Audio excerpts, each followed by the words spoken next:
Scott Bauer of Trading Advantage is all revved up to start our trading day with the Trader Rundown. Nice pun, revved up. You know it, because he's here to talk about a hot stock of the moment. It is Tesla. There's been a lot of buzz, a lot of news surrounding this stock. So what do you see happening here potentially? You know, huge option volume here, both upside and downside. Market is pricing in about an 8-9% move, which is about a $22 move, which is pretty typical for earnings in Tesla. Quite frankly, I really like the upside here. And I like the upside, Angie, because we're playing off of a major support area around 225, 227, which is the 50, 200-day moving averages. So that is proven in the past to be huge volume, huge area of support for Tesla. I really like the upside in this stock. Now, you know, there's been some investors who've been burned on this stock before. You know what? There's also been a lot of investors that have made a ton of money. Ooh. But that being said, I'm not trying to pound the table saying that the stock's going to 300 or anything.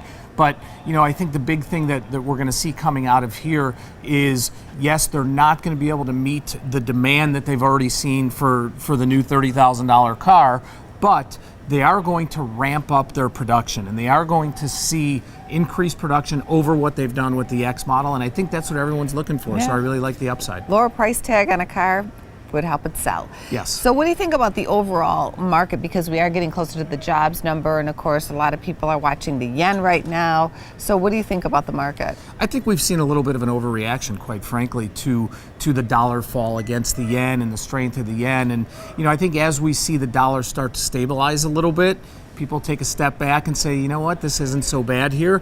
I'm not saying that the market can't go down, 1% or 2 or 3% from here, but I think we've seen a little bit of an overreaction. I think the sell and may go away thing, that is just, years gone by. That's in the past. And no longer applies. Yeah, we're getting towards the end of the earnings cycle now, which hasn't been phenomenally great, but the market has really held in there during this. So, I think we're going to see, calming down a little bit. I think volatility is going to back off a little bit. We've seen it, increase the last couple days or so. I don't think we're going to see VIX back down at 11.5 or 12, but I think, 13 to 14 area is probably the new norm here. I think we stabilize and probably into June head a bit higher from here. There's some Teflon happening here. That's right.